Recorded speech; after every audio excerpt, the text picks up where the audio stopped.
పుష్పగుచ్చాన్నిచ్చి శ్రీ బాలాత్రిపుర సుందరి పీఠం తరపున బ్రహ్మశ్రీ గిరిమెళ్ళ వెంకటరమణ శాస్త్రి సిద్ధాంతి గారు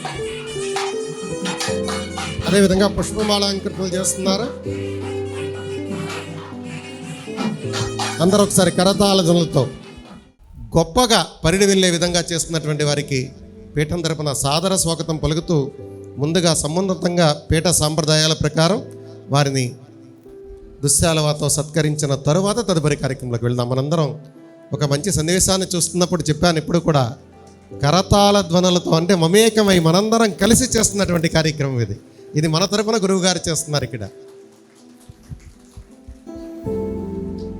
సంతోషం, ఆనందదాయకం. ఇద్దరూ కూర్చొని మన కోసం, మన జీవన విధానం కోసం, మన ఔన్నత్యం కోసం వారు మాట్లాడే ప్రతి మాట అమూల్యం. ముందుగా బాలాత్రిపుర సుందరి పీఠం నుంచి బ్రహ్మశ్రీ గిరిమెళ్ళ వెంకటరమణ శాస్త్రి గారిని సభా కార్యక్రమంలో ముందు మాటగా మాట్లాడవలసిందిగా ఆహ్వానిస్తున్నాం. నమ పార్వతీపతయే హర హర మహాదేవ. విశేషమైనటువంటి మహాశివరాత్రి పరమదినం ఇలాంటి రోజు సాయంకాల సమయం ప్రశాంతమైనటువంటి ఈశ్వరుడికి ఇష్టమైనటువంటి సమయం. సద్గురువుని మేము ఎప్పుడు ఆహ్వానించినా భగవత్ సమయంలోనే ఆహ్వానిస్తాను. ఆయన కూడా ఆ సమయానికే ఎక్కువ మక్కువ చూపిస్తారు. కారణం ఏమిటంటే జ్ఞానం వినటానికి తొలి సంధ్య మలి సంధ్య ప్రాతకాలం ఎంత గొప్పది చెప్పాడో సూర్యాస్తమయం తర్వాత కూడా ఉండేటువంటి గంట సమయాన్ని ఆ విధంగానే చెబుతాడు. అందువల్ల సాయంకాల సమయంలో భగవత్ సన్నిధానంలో భగవంతుడి గురించి మాట్లాడటం. సద్గురువులు వేళ చాలా కార్యాభారంలో ఉన్నప్పటికీ నేను మొన్న హైదరాబాద్లో కలిసి మీరు రావాలి శివరాత్రి కార్యక్రమానికి, పిఠాపురం మనం దీనికే రావాలి నేను, కానీ అనునయ కారణాల వల్ల చాలా బలమైన కారణం చేత రాలేకపోయినందుకే చాలా బాధపడ్డాను నేను. అయినా ఆయన కూడా అలా ఏమనుకోవద్దు, నేను తప్పకుండా వస్తాను నేను అని చెప్పి సమయాన్ని కేటాయించి అంత దూరం నుంచి మళ్ళీ ఈవేళ పని ఒత్తిడి ఎంతున్నా అనేక మంది శిష్య పరివారం వారికి కూడా ఉన్నా సరే వీరంపాలెం వెళ్ళాలి, అక్కడ భక్తులకు కూడా అమూల్యమైన సందేశం ఇవ్వాలి, జ్ఞానోపదేశం చేయాలి అనేటువంటి ప్రేమ చేత ఇక్కడ విచ్చేసినటువంటి సద్గురువులకి పీఠం తరపున శిరస్సు నుంచి మనపూర్వకంగా నమస్కారాలు నేను వారికి తెలియచేస్తూ ఆనందమైనటువంటి సమయం. ఎప్పుడు గురువు ఎప్పుడు ఆనందంగా ఉన్నాడు అని మాత్రమే జనం అనుకుంటారు. ఏ గురువు ఆనందంగా ఉండడు. ఎందుకంటే పరమాత్ముడు మాట్లాడకుండా మౌనంగా ఉంటాడు కనుక, ఆయన మనతో మాట్లాడు కనుక ఆయనతో చెప్పి ఊరుకుంటారు అంతే. అదే గురువు అయితే అనేదాకా చెబుతూనే ఉంటారు. ఆయన ఏదో సమాధానం ఇవ్వాలి, ఈయన మాట్లాడే దేవుడు కనుక. ఎందుకనంటే ప్రతిదానికి ఏమిటి స్వామి ఇలాగా అలాగా అని వాళ్ళు అడుగుతారు, దానికి సమాధానం చెప్పాలి. కానీ ఈవేళ సమాజం భగవంతుడి నుంచి కానీ గురువు నుంచి కానీ ఏం డ్రా చేయొచ్చు అనేటువంటి ఆలోచనలోనే ఎక్కువ ఉంది. దేవాలయానికి వచ్చేవాళ్ళని చూస్తూ ఉంటాను, ధ్వజస్తంభం దగ్గర నుంచి మొదలు పెడతారు. చాలా పెద్ద లిస్టు ఉంటుంది. సంవత్సరానికి లిస్టు ఇంకొక ధ్యానం పెరుగుతుంది తప్ప కోరికల లిస్టు తగ్గదు, ఇంకా పెరుగుతూనే ఉంటుంది.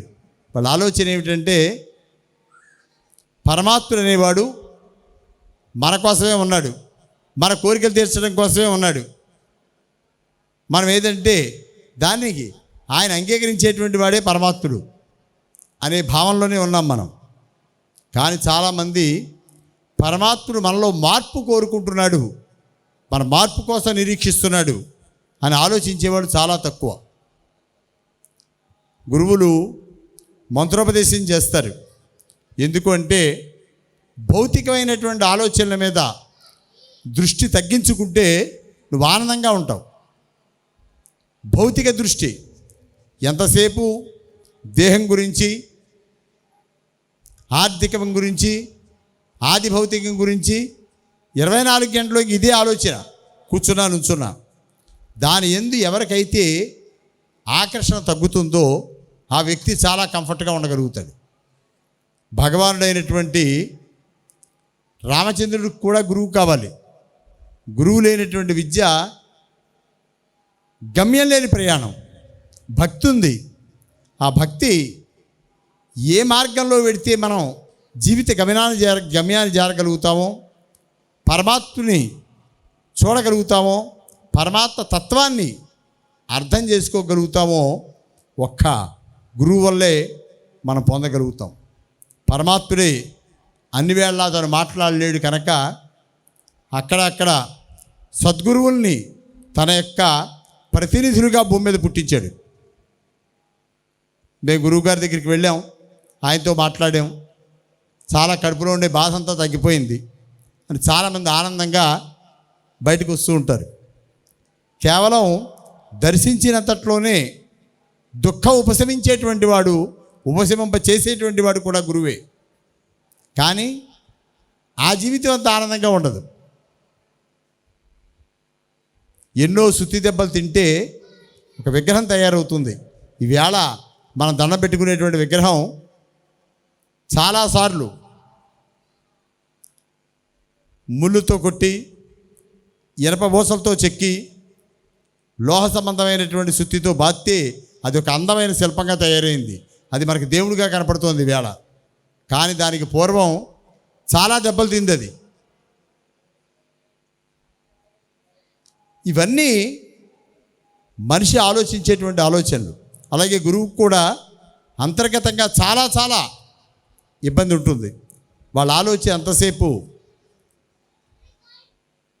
బాధ నుంచి ఉపశమింపజేయటం కంటే బాధని భరించేటువంటి శక్తి కావాలి.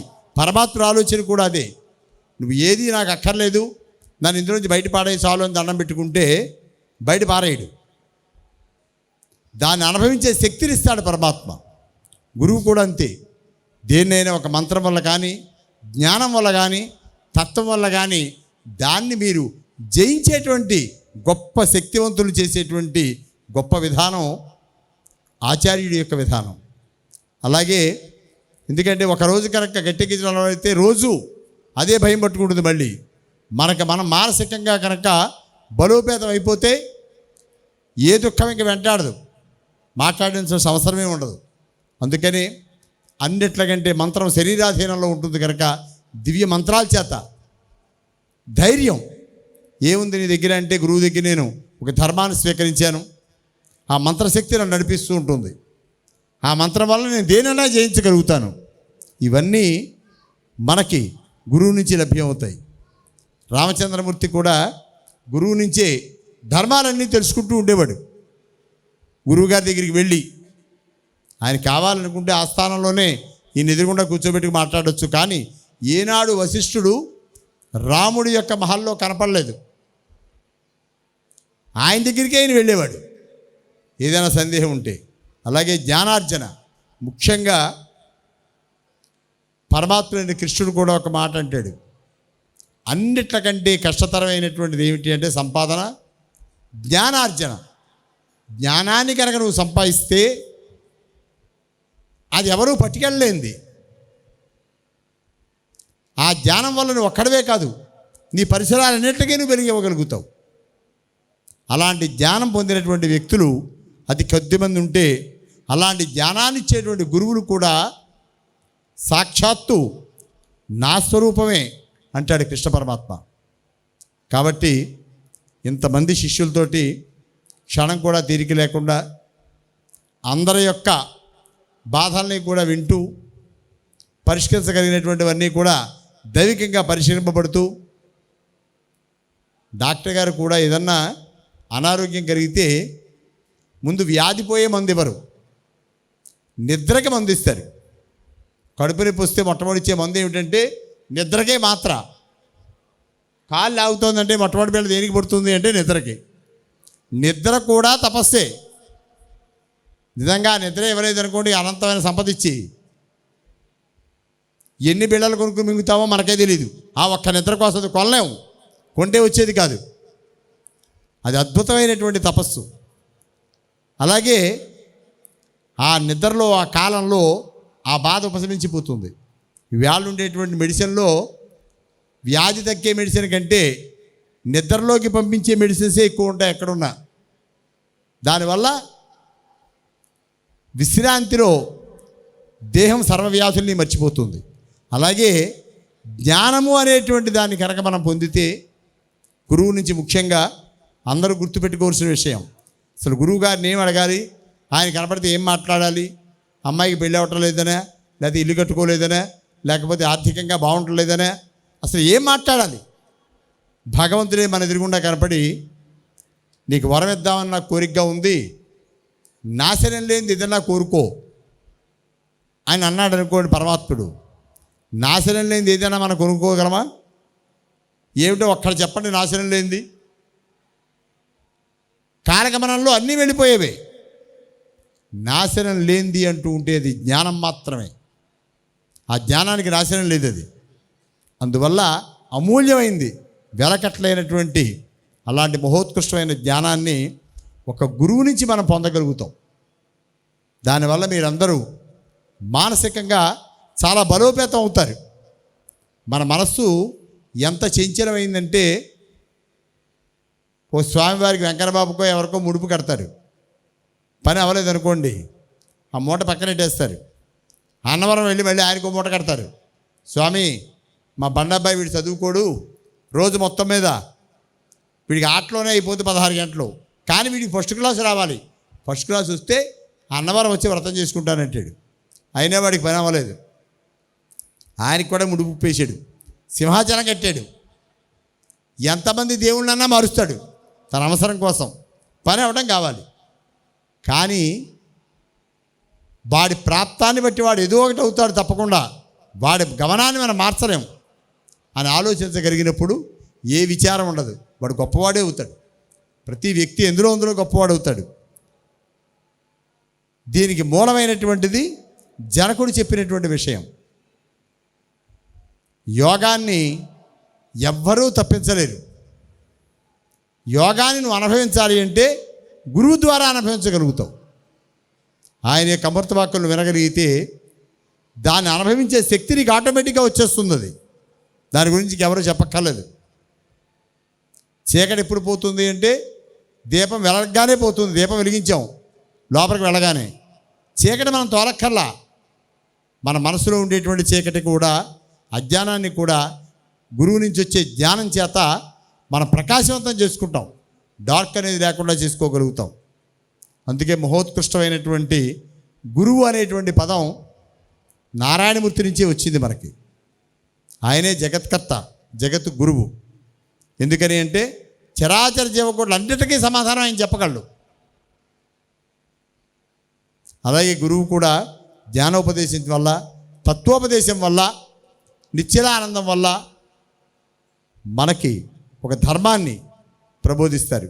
ఆ ధర్మంలో కనుక మనం ఉండగలిగితే కుటుంబ సంబంధమైనటువంటి బాధలే కాదు, ఇవేవి కూడా ఎల్లకాలం ఉండేవి కూడా కాదు, ఆర్థికమైనటువంటివే కాదు, అన్నిటి నుంచి మనం ఉపశమనం పొందగలుగుతాం. సద్గురువులను ఎందుకు కేకేస్తామంటే, ఉపన్యాసాలు ఎందుకు అంటే, పెద్ద పెద్ద సభలన్నీ ఎందుకు అంటే, డబ్బు ఎలా సంపాదించవచ్చో, పదవి ఎలా సంపాదించవచ్చో, ఎలా హాయిగా ఇవన్నీ అనుభవించవచ్చో తెలుసుకుంటానికి కాదు. కేవలం తత్వము, జ్ఞానం, తత్వమసి, తత్వాల అర్థంలో సారం. అసలు తత్వం యొక్క అర్థం ఏమిటి, దాని సారం ఏమిటి, తత్వం ఏం చెబుతోంది, జ్ఞానం ఏం చెబుతోంది, ఆత్మ ఏం చెబుతోంది, అనాత్మ అనే శరీరం ఏం చెబుతోంది, ఈ రెండింటికి ఉన్న వ్యత్యాసాన్ని మనకు ప్రస్ఫుటంగా చెప్పగలిగిన వారు సద్గురువులు. కనుక అలాంటి గురువు ద్వారా మంచి జ్ఞానాన్ని పొంది మీరు, నాకు చాలా ఆనందం అనిపిస్తూ ఉంటుంది. గురువుగారి శిష్యులు అందరూ వస్తూ, ఆయన వస్తున్నారు వీరంపాలెం అంటే ఒకళ్ళ నుంచి ఒకళ్ళకి మెసేజ్ మొత్తం అంతా చుట్టుపక్కల జిల్లాల వరకు వ్యాపించి మంచి విషయాన్ని మనం గ్రహించవచ్చు అని ఎంతో ప్రేమగా, ఆప్యాయతగా వస్తారు. గురువు యందు మనం పెంచుకోవాల్సినటువంటిది ఏమిటంటే వాత్సల్యం. మన కోసం శ్రమించి మన కోసం తప్పించేటువంటి వ్యక్తి ఎవరు కనపడినా నవ్వుతూ ఒకసారి మాట్లాడి యోగక్షేమం చేస్తూ ఉంటారు గురువులు. ఎందుకని అంటే వాళ్ళు అందులో బాధపడుతున్నారని వాళ్ళకి తెలుసు. ఆయన మాట్లాడగానే వీడు బాధంతా ఉపశమించిపోతుంది. అలా ఇంతమందిని కలుపుకొని ఇక్కడికి వేళ మన పీఠానికి విచ్చేసి మంచి విషయాన్ని మంచి ప్రదేశంలో భగవత్ సన్నిధానంలో మనం కనుక వారి నుంచి గ్రహించగలిగితే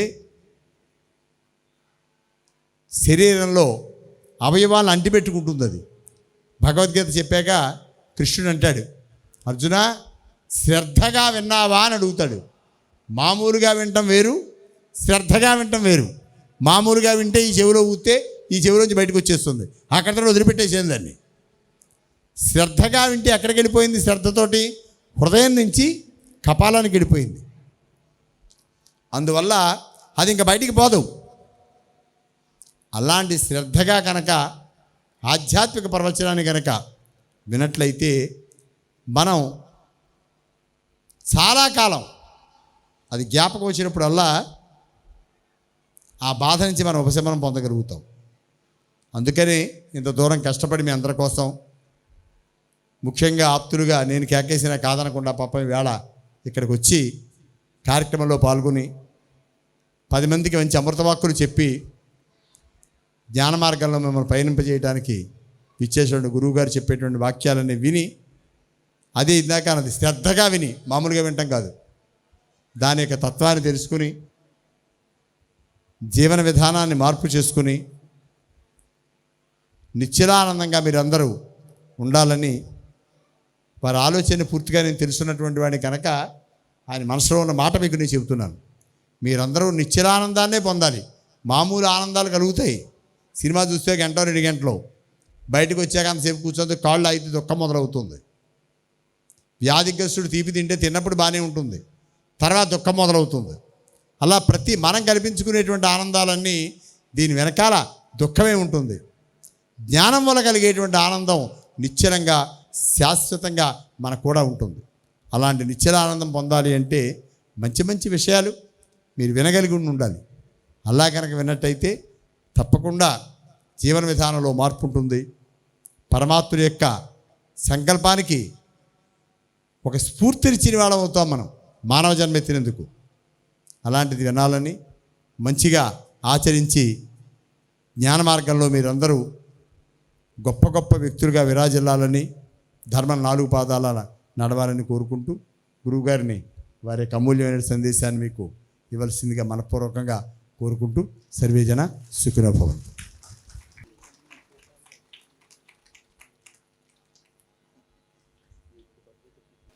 ఆహ్లాదకరమైనటువంటి ఆనందకరమైన ఆత్మానందాన్ని, మానసిక ఆనందాన్ని కలుగజేసేటువంటి పవిత్ర స్థలం శివక్షేత్రం.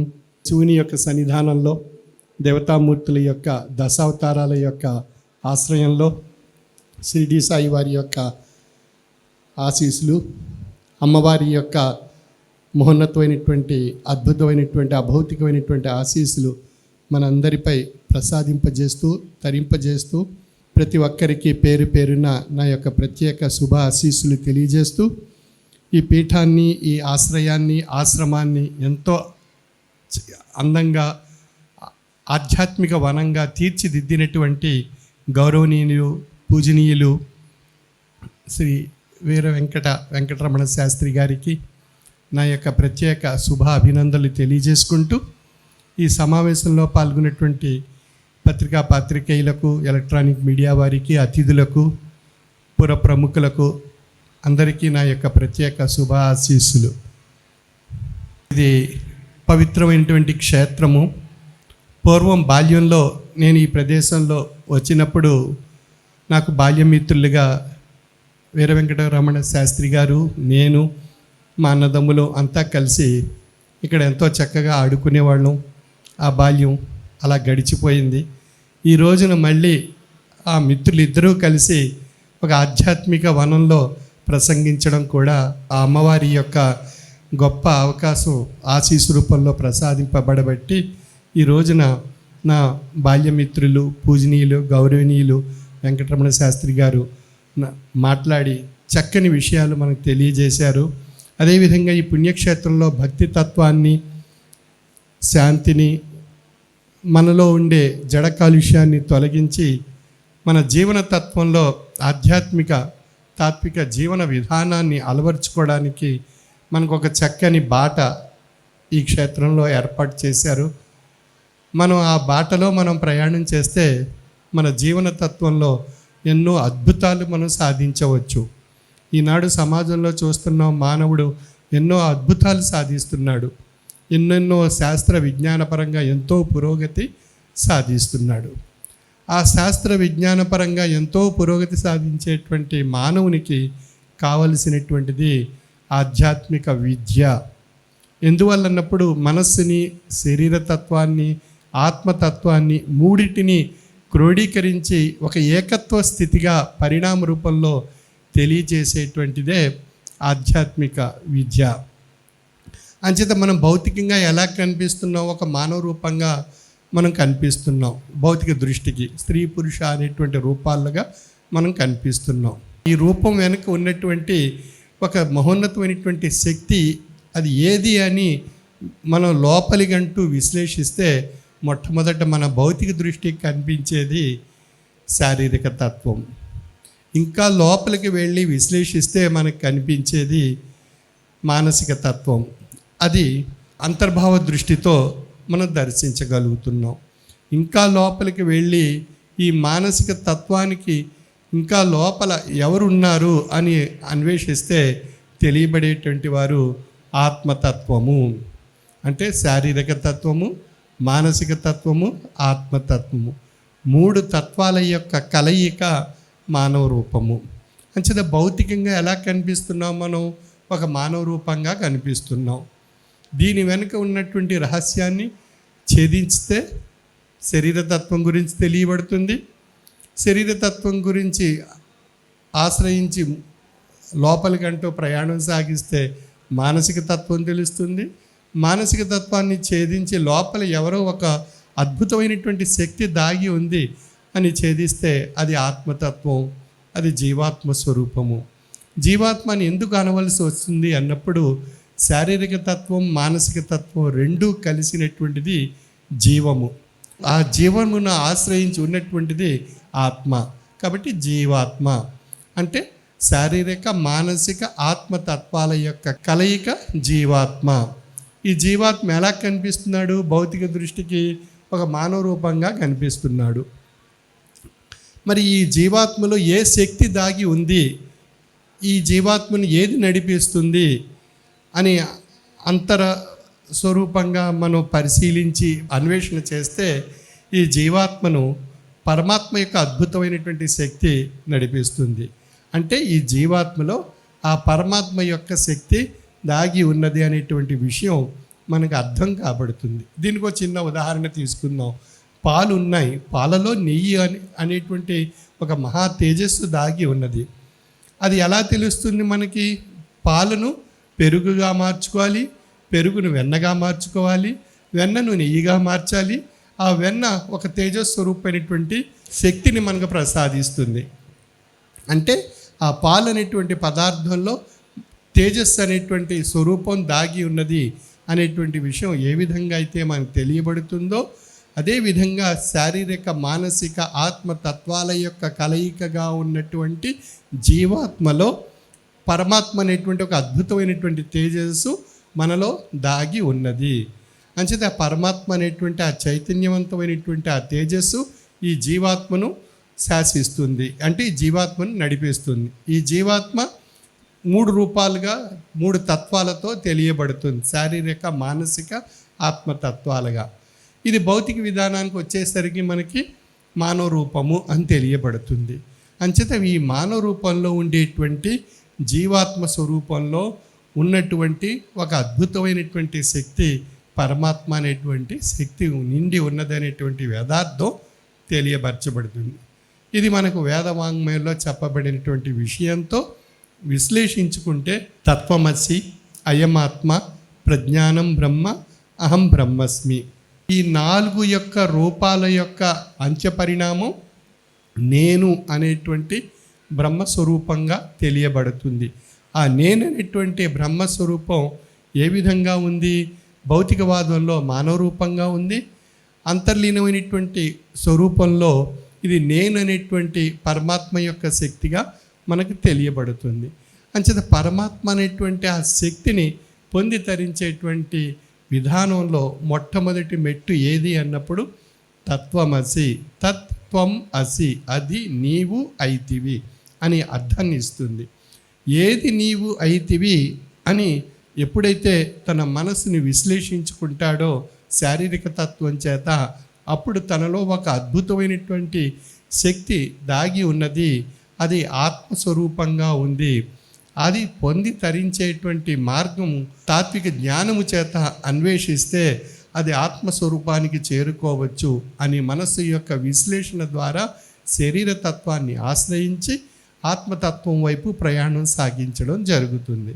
అప్పుడు తెలియబడేటువంటి అంశం ఏది అన్నప్పుడు అయమాత్మ, అది ఆత్మస్వరూపమైనటువంటి ఒక అద్భుతమైనటువంటి జ్ఞానశక్తిగా ఉంది. ఆ జ్ఞానశక్తి ఏది అన్నప్పుడు ప్రజ్ఞానం బ్రహ్మగా ఉంది. ఆ ప్రజ్ఞానం బ్రహ్మ ఎవరు అని విశ్లేషిస్తే అది ఒక అహం బ్రహ్మస్మి, నేను బ్రహ్మస్వరూపిగా అయితిని, నేననేటువంటి స్వరూపంగా తెలియబడుతుంది. ఆ నేననేటువంటి ఆ బ్రహ్మస్వరూపం భౌతికవాదంలో ఏ విధంగా ఉంది? అది ఒక 3 రూపాలతో కూడినటువంటి మానవ రూపంగా ఉంది. అంతర్లీనంగా అది ఓంకార స్వరూపంగా తెలియబడుతుంది. ఆ ఓంకార స్వరూపం ఎలా ఉంది? అకారము, ఉకారము, మకారము 3 రూపాల యొక్క కలయిక ఓంకారము. అకారము, ఉకారము, మకారము, శారీరక తత్వము, మానసిక తత్వము, ఆత్మతత్వము 3 రూపాల యొక్క కలయిక భౌతికవాదంలో మానవ రూపంగా ఉంది. అంతర్లీనంగా అకార, ఉకార, మకారముల యొక్క కలయిక ఓంకారము అని చెప్పి తెలియపరచబడుతుంది. ఆ ఓంకార రూపమైనటువంటి ఆ ధ్వని ఏమని తెలియజేస్తుంది? నేననేటువంటి ధ్వనిని తెలియజేస్తుంది. ఆ నేననేటువంటి ధ్వని ఏది అన్నప్పుడు పరమాత్మ యొక్క అద్భుతమైనటువంటి శక్తి. కాబట్టి పరమాత్మ యొక్క అద్భుతమైనటువంటి శక్తి ఈ జీవాత్మ స్వరూపాన్ని శాసించి అది మనుగడ రూపంలో భౌతికవాదంలో ఒక ఆత్మతత్వము, మానసిక తత్వము, శారీరక తత్వము అనే 3 రూపాల యొక్క కలయికగా మానవ రూపంగా మనుగడ సాగించేటువంటి విధానంగా తెలియపరచబడుతుంది. అంటే మనలో ఉన్న జీవాత్మే పరమాత్మ స్వరూపిగా పరిణామం చెందేటువంటి స్థితి ఏదైతే ఉందో అది ముముక్షత్వము అని చెప్పబడుతుంది. అటువంటి ముముక్షత్వాన్ని పొంది ధరించే మార్గము మొట్టమొదట తత్వమసి అనేటువంటి మెట్టును అధిరోహిస్తే మనం నేను అనేటువంటి విషయం మనకు తెలియబడుతుంది. ఆ నేను అనేటువంటి విషయాన్ని మనం గ్రహించడానికే ఈ జీవాత్మలో ఉండేటువంటి అద్భుతమైనటువంటి ఆ చైతన్యవంతమైనటువంటి శక్తి కలిగినటువంటి ఆత్మ అది 84 లక్షల జీవరాశుల పరంపరలో ప్రయాణం చేసి అంత్యస్థితిగా మానవ రూపాన్ని ధరించడం జరిగింది. ఆ మానవ రూపంలో ధరించినటువంటి ఆత్మ ఏం కోరుకుంటుంది, ఏం తప్పిస్తుంది? ముక్తిని పొంది తరించాలి అని చెప్పి ఆత్మ తపిస్తూ ఉంటుంది. ఆత్మ తప్పించేటువంటి ఆ ముక్తి అనేటువంటి విషయం ఎలా తెలియబడుతుంది, ఎలా పొందవచ్చు అని విశ్లేషించుకుంటే అది జ్ఞానము చేత సాధ్యం కాబడేటువంటి అవకాశం ఉంది.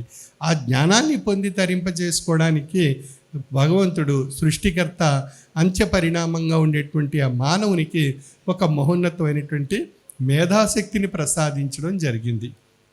ఆ మేధాశక్తి ద్వారా జ్ఞానము అనేటువంటి విషయాన్ని పొందడానికి ఈ మానవ రూపం ప్రయత్నం చేస్తుంది. అంచేత ఆ జ్ఞానం అనేటువంటిది ఎక్కడ లభిస్తుంది? ఒక అవతారి రూపంగా, ఒక ప్రవక్త రూపంలో, ఒక ప్రభు రూపంలో, ఒక జ్ఞాని రూపంలో, ఒక యోగి రూపంలో, ఒక తాత్వికుని రూపంలో ఆ యొక్క జ్ఞానం అనేటువంటి అద్భుతమైనటువంటి శక్తి పొంది తరించేటువంటి అవకాశం ఈ మానవ రూపానికి ఏర్పడింది. కాబట్టి ఆ మానవ రూపం ఆ జ్ఞానం అనేటువంటి విషయాన్ని గ్రహించి తనలో ఉన్నటువంటి అజ్ఞానము అనేటువంటి ఆ చీకటిని తొలగించుకొని జ్ఞానస్వరూపమైనటువంటి జ్యోతిని ప్రకాశింపజేసుకుంటున్నాడు.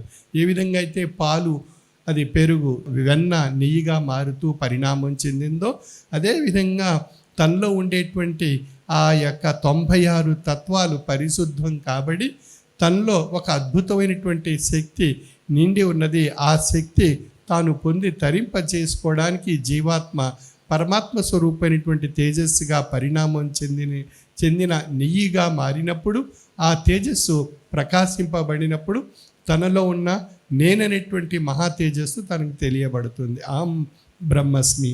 ఆ తేజస్సు పొంది తరింపజేసుకోవడం చేత 84 లక్షల జీవరాశుల యొక్క అంత్య పరిణామంలో తనలో ఉన్న జీవాత్మే పరమాత్మ స్వరూపము అనేటువంటి విషయం తన పరిణామ రూపంలో తాను గ్రహించి తరింపజేసుకోగలిగినప్పుడు ముముక్షత్వం తాను పొంది జీవన్ముక్త స్వరూపుడిగా తన యొక్క మనుగడలో ఆ యొక్క స్థితిని తరించడం జరుగుతుంది. ఆ విధంగా జ్ఞాన సంపత్తిని సద్గురువుని ఆశ్రయించి పొంది ఆచరణలో ప్రయాణం సాగించినప్పుడు అది లభ్యం కాబడేటువంటి అవకాశం ఉంది. కానీ ఈ భౌతికమైనటువంటి భ్రాంతి అనేక విధాలుగా మన పరీక్షిస్తూ ఉంటుంది.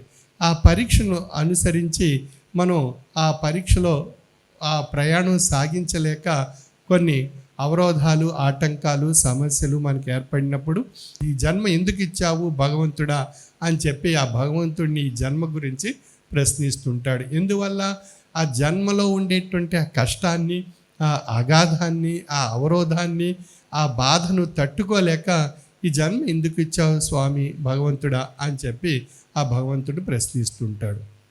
అంటే ఈ జన్మ యొక్క విలువ తెలియబడాలి అన్నట్లయితే, ముక్తి యొక్క విధానం తెలియబడాలి అంటే, సాధన యొక్క శక్తి తెలియబడాలి అన్నట్లయితే, జీవితం యొక్క అంత్య పరిణామాల్లో ఒక ఉన్నత స్థితికి ఎదగాలి అంటే కష్టం అనేటువంటిది ప్రతి ఒక్కరికి అది ఏదో ఒక రూపంలో ఆవహించి పరీక్షిస్తుంది.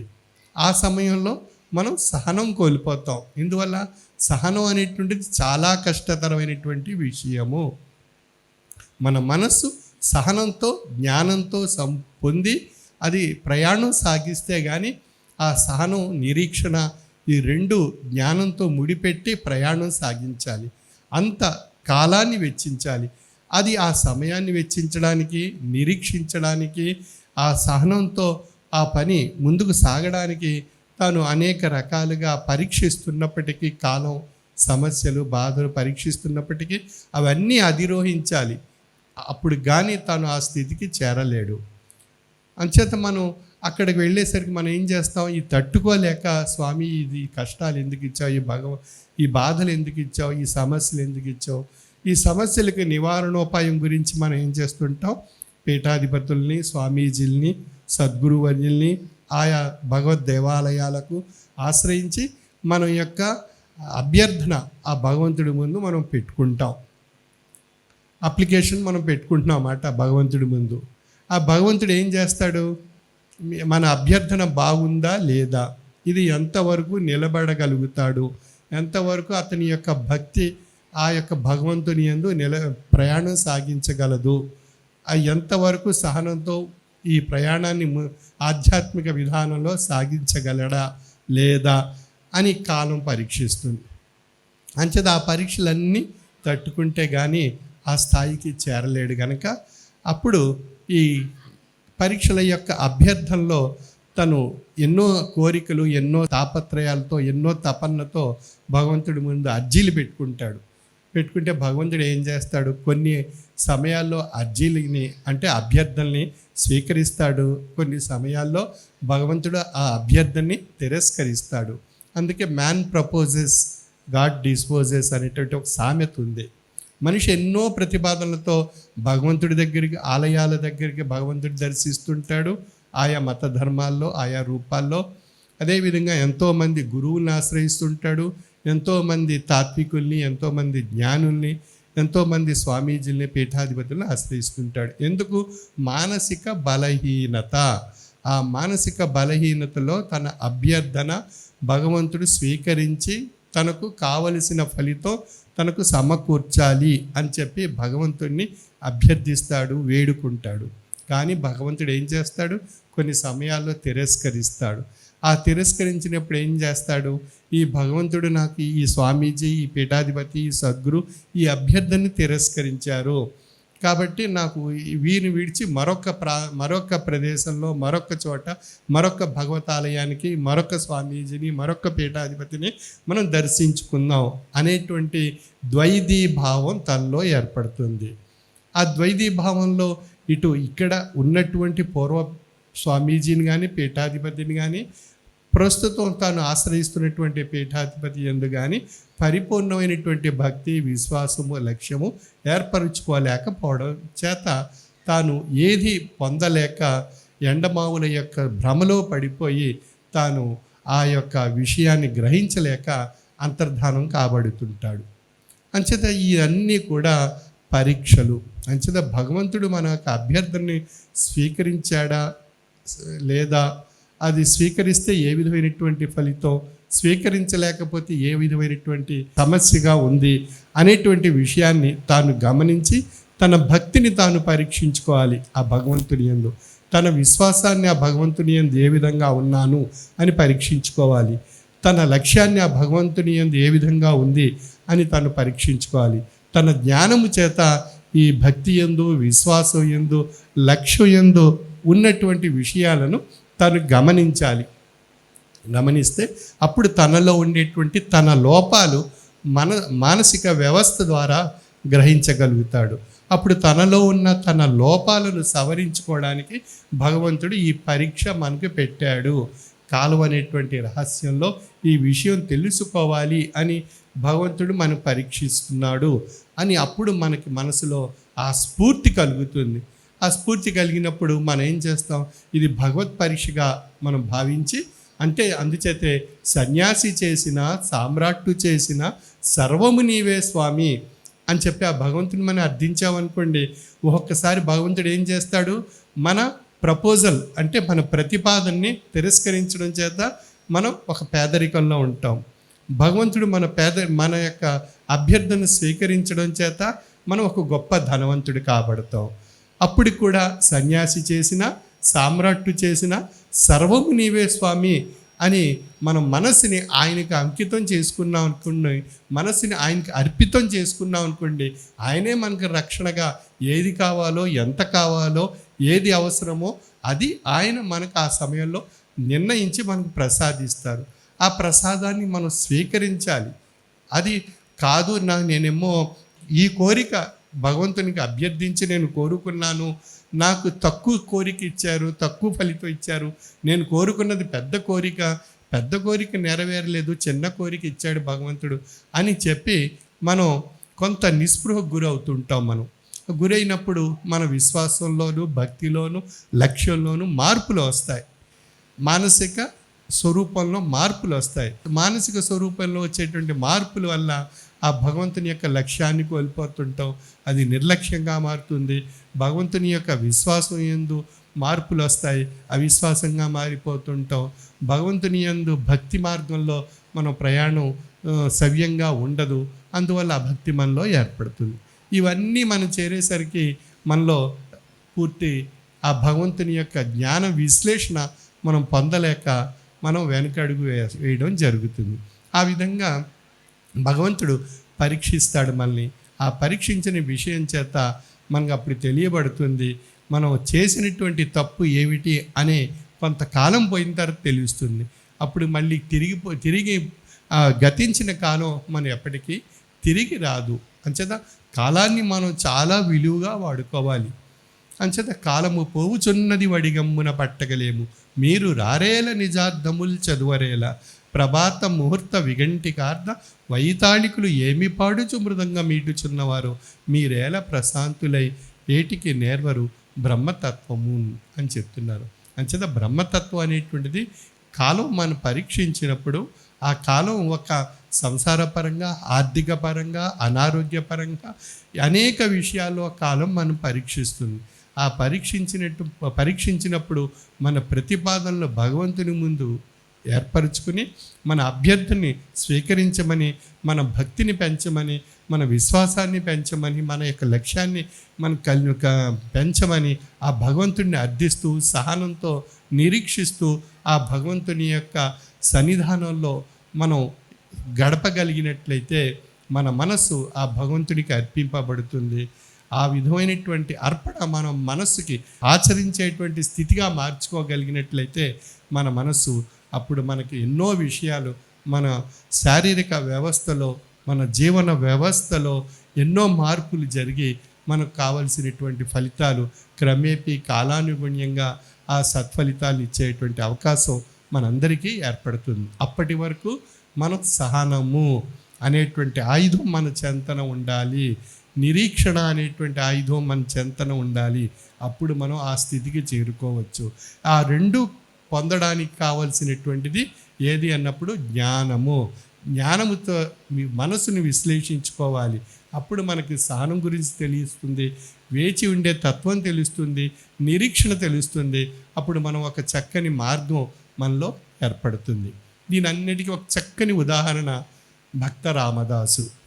భక్తుడైనటువంటి రామదాసు తన యొక్క జీవన వ్యవస్థను అంతా కూడా అవతారి అయినటువంటి శ్రీరాముల వారి యొక్క ఆ అద్భుతమైనటువంటి శక్తిని పొంది తరింపజేసుకోవడానికి తన మనసుని అర్పించుకోవడం జరిగింది. ఆ విధంగా తన మానసిక అర్పణ చేత ఆ భక్తుడైనటువంటి ఆ రామదాసుకి ఎన్ని కష్టాలు వచ్చినా, బాధలు వచ్చినా, సమస్యలు వచ్చినా, నష్టాలు వచ్చినా, అనారోగ్యాలు వచ్చినా, ఎన్ని అగాధాలు ఏర్పడుతున్నప్పటికీ సంసార పరంగా, లౌకిక పరంగా, సామాజిక పరంగా ఎన్ని అంశాలు ఏర్పడినప్పటికీ చిట్ట చివరి శ్వాస ఆ యొక్క శ్రీరామచంద్రమూర్తి యొక్క అద్భుతమైనటువంటి శక్తి తాను పొందాలి అనేటువంటి ఆ సంకల్ప సిద్ధి అయి పొంది తరించడానికి ప్రయత్నం చేయడం జరిగింది. అంచేత అటువంటి ఆ రామ భక్తుడి వలె మనం ఆ యొక్క భగవంతుని యొక్క జీవన విధానంలో మనం ఆ భగవంతుని యందు మన మనస్సుని అర్పించుకుంటే ఎన్నో అద్భుతాలు మన యొక్క జీవన వ్యవస్థలో ఏర్పడతాయి. కానీ మన మనస్సు ఎప్పుడూ కూడా మన మాట వినదు. మనం ఇక్కడ ప్రసంగం వింటూ ఉంటాం, ఆ ప్రసంగం వింటున్నా ఇక్కడ బాడీ అంటే ఈ శరీరం ఇక్కడ కూర్చొని ఉంది, మనసు ఎక్కడెక్కడో తిరుగుతూ ఉంటుంది, ఖండాంతరాలు దాటిపోతుంది, అంతరిక్షం కూడా దాటి ప్రయాణం చేస్తుంది. మనసు కన్నా వేగంగా ప్రయాణం చేసేది ఈ సృష్టిలో ఏదీ లేదు ఇప్పటి వరకు మానవ నిర్మాణ యంత్రాలతో చూసుకున్నట్లయితే. అటువంటి మనస్సుని కట్టడి చేసి శరీర తత్వంలో కూర్చోబెట్టి మనసుని, శరీరాన్ని ఏకత్వ స్థితికి తీసుకువచ్చి మనం ఈ యొక్క తాత్విక జ్ఞానం అనేటువంటి ఇంధనాన్ని ఆ మానవ యంత్రంలో ఏర్పరచుకొని మనం ప్రయాణం సాగించడానికి ప్రయత్నం చేస్తే ఆ సాధనలో ఆత్మ యొక్క అద్భుతమైనటువంటి శక్తి తెలియబడుతుంది. అది ఆత్మానందము అంటే శారీరక మానసిక స్థితి ఏకత్వ స్థితికి వస్తే అప్పుడు తెలియబడేటువంటి ఆత్మ యొక్క చైతన్యవంతమైనటువంటి శక్తి జ్ఞానము చేత ఆత్మానందం పొందటం జరుగుతుంది. అటువంటి స్థితి ఏదైతే ఉందో ఆ యొక్క స్వరూపాన్ని ఆత్మజ్ఞాని అని చెప్పబడుతున్నారు. అటువంటి ఆత్మజ్ఞాని అనేటువంటి స్వరూపం ఏదైతే ఉందో ఆ గీతలో చెప్పబడినటువంటి విషయం నజాయతే మ్రియతేవ కదాచిన్నాయం భూత్వా భవితావ న భూయ అజో నిత్యో శాశ్వతో యం పురాణో న హన్యతే హన్యమానే శరీరే అని చెప్తున్నారు గీతాచార్య వారు. అంచేత శరీరం శారీరక తత్వం మానసిక తత్వానికి మించి ఉన్నటువంటిది ఆత్మ శాశ్వతము. కాబట్టి ఈ ఆత్మ యొక్క ప్రయాణం ఎక్కడి నుంచి సాగింది? 84 లక్షల జీవ పరంపరలో ప్రయాణం సాగించి అంత్యదశ అయినటువంటి మానవ రూపం ఆవహించి అది ఆ మానవ స్వరూపంలో ఈ యొక్క ఆత్మ ఈ పరమాత్మ యొక్క శక్తిని ఆశ్రయించి ఒక అద్భుతమైనటువంటి ఒక రూపం ధరించి అది మానవ రూపంగా బయటికి వ్యక్తం కాబడుతుంది. అంతర్లీనంగా ఓంకార రూపమైనటువంటి ధ్వనితో కూడినటువంటి అద్భుతమైనటువంటి పరమాత్మ యొక్క శక్తి ఈ జీవాత్మలో ఉంది అనేటువంటి విషయం నిర్ధారణకు రాబడింది. ఆ నిర్ధారణకు వచ్చినటువంటి విషయాన్ని మానవాళికి తెలియజేయడానికి భగవంతుడు తత్వమసి, అయమాత్మ, ప్రజ్ఞానం బ్రహ్మ, అహం బ్రహ్మస్మి అనే వేదాల రూపంలో ఒక అద్భుతమైనటువంటి జ్ఞానశక్తిని మనకు ప్రసాదించారు. ఆ తాత్వికమైనటువంటి జ్ఞానశక్తిని మనం పొంది తరింపజేసుకోవడం చేత మనలో ఉన్నటువంటి జీవాత్మే పరమాత్మ స్వరూపము అనేటువంటి విషయం మనం తరించేటువంటి జ్ఞాన సంపద మనం పొందగలిగినప్పుడు మనలోనే దైవం నిండి ఉన్నది అనేటువంటి విషయం యథార్థం ఏదైతే పాలలో నెయ్యి అనేటువంటి స్వరూపం ఒక తేజస్సుగా తెలియబడుతుందో ఆ స్థితికి మనం చేరుకునేటువంటి అవకాశం మనకు కలుగుతుంది. కాబట్టి మానవుడు ఎప్పుడూ కూడా నిత్యం తన యొక్క దైనందిన జీవన విధానంలో ఆశాపరమైనటువంటి మనుగడ సాగిస్తూ ఉంటాడు. ఆశ లేకపోతే మనలో వైరాగ్యం ఏర్పడుతుంది. ఆ వైరాగ్యం ఏం చేస్తుంది? విరక్తిని కలిగిస్తుంది. విరక్తి ఏం చేస్తుంది అన్నప్పుడు ఈ జీవితాన్ని త్యజించమని చెప్తుంటుంది. అందుచేత ఆశ అనేటువంటిది అవసరము. అంచేత మానవుడు ఆశాజీవి. ప్రతి జీవి కూడా ఆశ రూపంగా మనుగడ సాగిస్తుంది. ఆశ ఏ రూపంగా ఉంది? ఆహార రూపంగా, దప్పిక రూపంలో, ఆ యొక్క ఆహార పానీయాలు, నిద్ర, దప్పిక, ఇవన్నీ ఇత్యాది విషయాల చేత అది ఆశిస్తూ ఉంటాయి. అంచేత మనలో ఉండేటువంటి ఆ జీర్ణాశయం ఏం ఆశిస్తుంది? ఆహారాన్ని ఆశిస్తుంది. అది ఆకలి రూపంగా మనకి సూచన కలిగిస్తుంది మనస్సుకి. నాకు ఆకలి వేస్తుంది, నాకు ఆహారం కావాలి అని చెప్పి జీర్ణాశయం మనని ప్రశ్నిస్తుంది. అప్పుడు మనం ఏం చేస్తాం? మనం అన్వేషణ చేసి ఆహారం తీసుకుని మన జీర్ణాశయం యొక్క కోరిక నెరవేర్చడానికి మనం ప్రయత్నం చేసుకుంటున్నాం. అది తిన్న తర్వాత ఏమవుతుంది? మనకి ఒక శక్తి సమకూరుతుంది శరీరాన్ని. ఆ శక్తి సమకూరిన తర్వాత శరీరం ఏం చేస్తుంది? మనుగడ రూపంలో అనేక కార్యకలాపాలు సాగిస్తుంటుంది. దీనికి ఏం చేస్తుంటాం? మనుగడ రూపంలో అనేక ఆశాపరమైనటువంటి ఎన్నో విషయాలు ఉంటాయి. ఆ విషయాలు తపనల రూపంలో మనకి ఏర్పడుతుంటాయి. మనుగడ సంసారపరమైనటువంటి జీవన లౌకిక వ్యవస్థలో అవన్నీ కూడా మనకి ఏం చేస్తుంటాయి? ఆశ అనేటువంటి రూపంగా మన యొక్క మనసుని ఆధీనపరుచుకుంటాయి.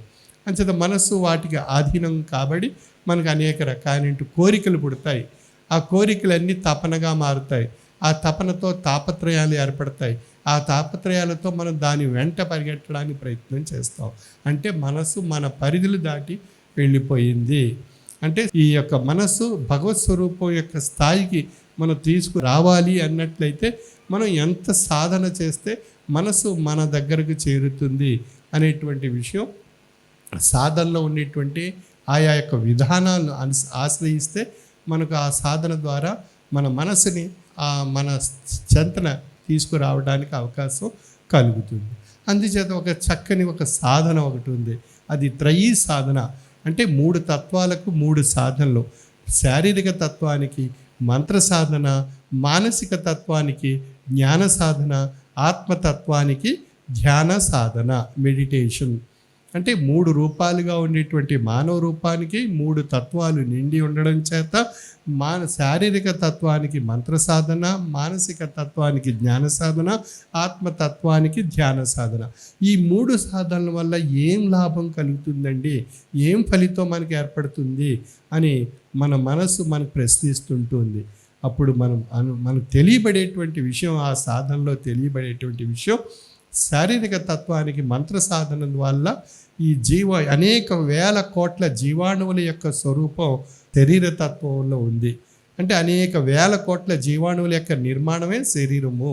అంచేది ఈ శరీర తత్వానికి మంత్ర సాధన ద్వారా, ఆ మంత్ర ఉచ్చారణ, మంత్రాన్ని ధ్యానం చేయడం ద్వారా మన యొక్క శరీరంలో ఉండేటువంటి జీవాణువులు ప్రకంపితం కాబట్టి అవి జీవ చైతన్య పరిణామ రూపమైనటువంటి శక్తిని పొంది మంత్ర సాధన ద్వారా ఒక అద్భుతమైనటువంటి స్థితి శరీరతత్వానికి ఏర్పడుతుంది.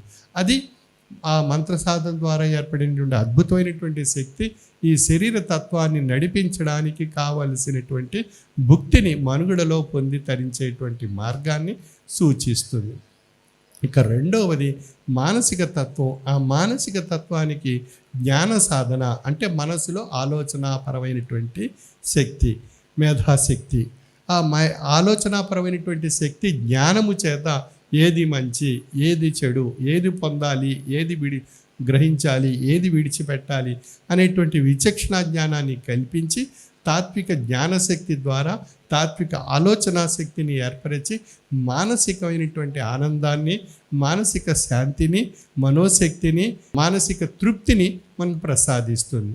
తద్వారా మన యొక్క మనుగడలో ఒక తృప్తితో కూడినటువంటి జీవనతత్వం అలవర్చుకోవడానికి మనసు అంగీకరిస్తుంది. అప్పుడు మనసు మన చేతల్లోకి, మన చెంతన, మన దగ్గర చేరుతుంది. ఇక మూడవది ఏది అన్నప్పుడు ఆత్మతత్వము. అంటే శారీరక మానసిక తత్వాలతో కలిసిన జీవము ఆత్మ ఆశ్రయించి ఉంది గనక అది జీవాత్మ. ఆ ఈ మంత్ర సాధన, జ్ఞాన సాధన యొక్క కలయికతో కూడినటువంటి ఒక అద్భుతమైనటువంటి ధ్యానము ద్వారా ఆత్మ తత్వము అది ఒక అద్భుతమైనటువంటి ఈ 84 లక్షల జీవరాశుల యొక్క అంత్య పరిణామంగా ఉండేటువంటి ఈ జన్మ ముక్తిని పొంది తరింపజేసుకోవాలి అని తప్పించేటువంటి స్థితిగా మారుతుంది ఆత్మతత్వము. అంతేనా, ఆత్మకు కావలసింది కోరుకునేటువంటిది, తప్పించేది ఏది అన్నట్లయితే ముక్తి. మనసు తప్పించేది, కోరుకునేది ఏది అన్నప్పుడు తృప్తి. శరీరం కోరుకునేది, తప్పించేది ఏది అన్నప్పుడు భుక్తి. భుక్తి, తృప్తి, ముక్తి. శారీరక, మానసిక, ఆత్మతత్వాలకు కావలసినటువంటి ఈ మూడు లభ్యం కాబడినప్పుడు తనలో ఒక అద్భుతమైనటువంటి శక్తియే ఈ యొక్క జీవాత్మగా ఉండే స్వరూపానికి, మానవ రూపానికి ఈ పరమాత్మ యొక్క శక్తి నడిపిస్తుంది అనేటువంటి అహం బ్రహ్మస్మి అనేటువంటి స్థితి యొక్క రూపంగా తాను తెలుసుకోగలిగేటువంటి విధానం తెలియబరచబడుతుంది. ఏ విధంగా అయితే పాలు, నెయ్యి అనేటువంటి ఆ మహా తేజస్సుగా తెలియబరచబడుతుందో ఆ స్థితిగా మారడానికి ప్రయత్నం జరిగేటువంటి స్థితి అది మానవ జన్మకు ప్రసాదింపబడ్డం చేత మానవ జన్మ ముక్తిని పొంది తరించాలనేటువంటి విధానంలో ప్రయాణం సాగిస్తూ ఉంటుంది. అంచేత మన యొక్క భౌతిక జీవన విధానంలో 3 తత్వాలతో మనం ప్రయాణం సాగిస్తున్నటువంటి మానవ రూపానికి ఈ 3 ఫలాలు, ఫలితాలు మనం సిద్ధింప చేసుకోవడానికి మనం ఈ యొక్క పవిత్రమైనటువంటి భగవత్ ఆలయాలకి, సద్గురువర్యుల యొక్క సన్నిధానానికి, ఆ పవిత్రమైనటువంటి భగవత్ తత్వాన్ని మనం పొంది తరించాలనేటువంటి ఒక భావన మనం ఏర్పరచుకుని మనం తప్పిస్తూ ఉంటాం. అంచేత ఆ తప్పించేటువంటి ఆ భక్తి తత్వంలో శారీరకమైనటువంటి ఎన్నో రోగాలను నివారించవచ్చు, మానసికపరమైనటువంటి ఎన్నో రోగాలను నివారించడానికి ఒక గొప్ప ఔషధము ఆధ్యాత్మిక తత్వము. చేత మన యొక్క దినచర్యలో ప్రతిరోజు కొంత సమయం ఆధ్యాత్మిక పరమైనటువంటి భగవత్ తత్వాన్ని పొంది తరింపచేయడానికి కొంత సమయాన్ని వెచ్చిస్తే ఒక అద్భుతమైనటువంటి ఆధ్యాత్మిక మానసిక శక్తి మనలో ఏర్పడుతుంది. ఆ శక్తి మనసులో ఒక అద్భుతమైనటువంటి ఔషధాన్ని కలిగిస్తుంది. దాన్ని మనం వైద్యశాస్త్రంగా విశ్లేషించుకున్నట్లయితే హార్మోన్ వ్యవస్థ అని కూడా చెప్పుకోవచ్చు. ఈ హార్మోన్ వ్యవస్థ మనసు నుండి ఆ ఆధ్యాత్మిక ఔషధం యొక్క శక్తి ద్వారా శరీర తత్వానికి ప్రసరింపబడి శరీర తత్వంలో ఉండేటువంటి ఆయా అనారోగ్యకరమైనటువంటి అంశాలను తొలగిస్తుంది. కాబట్టి ఆధ్యాత్మిక తాత్విక ఔషధం మనం పొందాలి, అది ఉత్పత్తి కావాలి, మనలో ఆ హార్మోన్ మనలో ఉత్పత్తి కావాలి, మనం పొందాలి అన్నట్లయితే మనం నిత్య దైనందిన జీవన విధానంలో కొంత సమయాన్ని ఆధ్యాత్మిక పరమైనటువంటి జ్ఞానం వైపు మనం దృష్టి సారించి ఆ యొక్క హార్మోన్, ఆ ఆధ్యాత్మిక ఔషధాన్ని మనలో ఉత్పన్నం చేసుకోవాలి. ఆ ఉత్పన్నం చేసుకునేటువంటి ఆ యొక్క ఔషధం ద్వారా మన యొక్క మానసిక ప్రశాంతత ఏర్పడుతుంది. మన యొక్క భక్తిభావం, మన యొక్క లక్ష్యం, మన యొక్క విశ్వాసం ఆ భగవంతుడిని అర్పించుకొని కష్టం వచ్చినా, దుఃఖం వచ్చినా, బాధ వచ్చినా, సుఖం వచ్చినా, ఫలితాలు ఏదే వచ్చినప్పటికీ మనం ఒక సమతుల్యత మనసు పాటించగలిగేటువంటి స్థితి మనలో ఏర్పడుతుంది. అప్పుడు మన యొక్క జీవన విధానం ఆ భగవంతుని యొక్క సన్నిధానంలో ఒక చక్కగా సాగుతూ మనకు తద్వారా మనకు ఏర్పడినటువంటి అనేక రకాలైనటువంటి ఆ సౌకర్యాలన్నీ మనం అనుభవిస్తూ, ఆనందిస్తూ, సంతోషిస్తూ మనం గడిపేటువంటి అవకాశం ఏర్పడుతుంది. అప్పుడు మనకు అనిపిస్తుంది సన్యాసి చేసిన, సామ్రాట్టు చేసిన సర్వము నీవే స్వామి అని మనసు ఎప్పుడైతే అర్పించుకున్నాడో ఇవన్నీ తనకు లభిస్తూనే ఉంటాయి. అంటే అటువంటి స్థితిగా మన జీవన తత్వాన్ని ఆధ్యాత్మిక జీవన ఔషధంగా మార్చుకొని మనం ప్రయాణం సాగిస్తే ఎన్నో సత్ఫలితాలు లభిస్తాయి. తద్వారా ఎన్నో అంశాలు మన యొక్క జీవన మనుగడకు దశ దిశ నిర్దేశిస్తాయి. కాబట్టి ఆధ్యాత్మిక తత్వం అనేటువంటిది ఒక దిక్సూచి. సముద్ర మధ్యలో ప్రయాణం చేసేటువంటి నౌకకు దిక్సూచిని ఆధారంగా చేసుకుని అది ఏ దిశగా వెళ్తుంది, ఏ దిక్కుగా ప్రయాణం చేస్తుంది అనేటువంటి విషయం ఆ యొక్క దిక్సూచిని ఆధారంగా చూసుకుని ఆ నౌక ప్రయాణం సాగిస్తుంది. అదేవిధంగా మన జీవిత నౌక జీవన సాగరంలో ప్రయాణం సాగిస్తుంది. ఆ జీవన సాగరంలో ప్రయాణం చేసేటువంటి జీవిత నౌకకు దిశ దిక్కు నిర్ణయింపబడి అది ప్రయాణం చేయడానికి దిక్సూచి ఆధ్యాత్మికత అనేటువంటి దిక్సూచిని ఆధారంగా చేసుకుని మనం ప్రయాణం సాగిస్తే ఇహము అనేటువంటి భౌతికం నుండి పరము అనేటువంటి ఆ పరమాత్మ యొక్క మార్గం వైపు, గమ్యం వైపు ప్రయాణం సాగించడానికి ఒక చక్కని దిక్సూచి మనకి ఏర్పరచుకోవడానికి అవకాశం కలుగుతుంది. ఆ విధంగా మన భౌతిక జీవన విధానంలో భగవంతుడు మనకు ప్రసాదించినటువంటి ఈ మానవ జన్మలో ఉన్నటువంటి కాలం, పుట్టుక మొదలుకొని అంత్యం వరకు మధ్య ఉన్నటువంటి ఆయుష్ రూపంగా ఉండేటువంటి కాలాన్ని మనం సద్వినియోగపరచుకోవాలి. ప్రతి లిప్త, ప్రతి క్షణం, ప్రతిరోజు, ప్రతి వారం, ప్రతి నెల, ప్రతి సంవత్సరం కూడా ఆ విధంగా మనం సద్వినియోగపరచుకోవడానికి భగవంతుడు మనలకు ఒక చక్కని ఒక మార్గదర్శకమైనటువంటి ఒక దివ్యక్షేత్రాలు మనకు ప్రసాదించారు. ఆ దివ్యక్షేత్రాలు దర్శించి మనలో ఉండేటువంటి మాలిన్యాలను తొలగించుకొని మన మనసును పరిశుద్ధపరుచుకుని మనసుని ఒక ఆధ్యాత్మిక బాటలో ప్రయాణం సాగించడానికి ఆ దివ్యక్షేత్రాల్లో మనం ధ్యాన మార్గంలో, తాత్విక మార్గంలో ఆ యొక్క ఆశీస్సులు, ఆ యొక్క జ్ఞాన సంపదను మనం పొంది మన దైనందిన జీవన విధానాన్ని గడిపితే ఎంతో చక్కని ఫలితాలు మనందరికీ ఏర్పడతాయి. అంచేత ఆధ్యాత్మికత అనేటువంటిది అన్ని శాస్త్ర విజ్ఞానాలకు మించి ఉన్నటువంటిది ఆధ్యాత్మికత. Philosophy is the science of all sciences అని చెప్తారు ఒక తత్వవేత్త. శాస్త్ర విజ్ఞానానికి మించి ఉన్నటువంటిది ఆధ్యాత్మిక తత్వము. అంచేత ఈనాటి సమాజంలో ఆధ్యాత్మికత లోపించడం ద్వారా మనలో అసహనం ఏర్పడుతుంది, అశాంతి ఏర్పడుతుంది, అసంతృప్తి ఏర్పడుతుంది, ఒత్తిడి ఏర్పడుతుంది, స్ట్రెస్ అండ్ స్ట్రెయిన్ ఏర్పడుతున్నాయి, ద్వేషం, విభేదాలు ఇత్యాది అనేక తత్వాలన్నీ మనలో ఏర్పడి మనం జీవన వ్యవస్థ ఎంతో అల్లకల్లోలం చేసుకుంటున్నాం, అలజడి సృష్టించుకుంటున్నాం, ఎన్నో నష్టాలు, దుఃఖాలు మనం కొని తెచ్చుకుంటున్నాం, అన్ని సమస్యలు మనం కొని తెచ్చుకుంటున్నాం, అన్నీ మనం సమస్తం కొని తెచ్చుకొని మనమే నష్టపోతున్నాం, సంక్షోభాలకు గురి కాబడుతున్నాం, నష్టపోతున్నాం. అంటే తప్పు ఎవరిది? మనది. ఇందువల్ల మనలో ఆధ్యాత్మికత లోపించడం వల్ల ఇవన్నీ మన దగ్గర చేరాయి. అంటే దుష్టులందరూ మన దగ్గర చేరి మనని కొల్లదీస్తున్నారు, అంటే మనం పడిపోయేటట్లు చేయడం జరుగుతున్నాయి. అంచేత మనలో ఉండేటువంటి జీవాత్మను అంతరించిపోయేటువంటి స్థితిగా మార్చేస్తున్నారు. అంచేత మనం వాటికి దూరంగా ఉండాలి అంటే మనం ఒక ఆయుధాన్ని పొందాలి. ఆ ఆయుధమే మనకు ఆధ్యాత్మికత అనేటువంటి ఆయుధం. ఆ ఆధ్యాత్మికత అనేటువంటి ఆయుధాన్ని మనం పొందినట్లయితే ఆ ఆధ్యాత్మికత ఆయుధం మన జీవిత నౌకను, జీవిత సాగరంలో గమ్యాన్ని చేర్చి ఒక అద్భుతమైనటువంటి స్థితిగా మారుస్తుంది. అప్పుడు మనకు అనిపిస్తుంది భగవంతుడు మనలోనే, ఈ జీవాత్మలో పరమాత్మ ఆ అద్భుతమైనటువంటి శక్తి మనలో తెలియజేస్తున్నారు అనేటువంటి స్థితి, నేను అనేటువంటి ధ్వనిగా, ఓంకారం నేననేటువంటి ధ్వనిగా అది భౌతిక రూపంలో మానవ రూపంగా ఉంది అనేటువంటి యథార్థం మనం గ్రహించడానికి అవకాశం కలుగుతుంది. అందుచేత మన వేదాల్లో ఒక అద్భుతమైనటువంటి శక్తి దాగి ఉన్నది.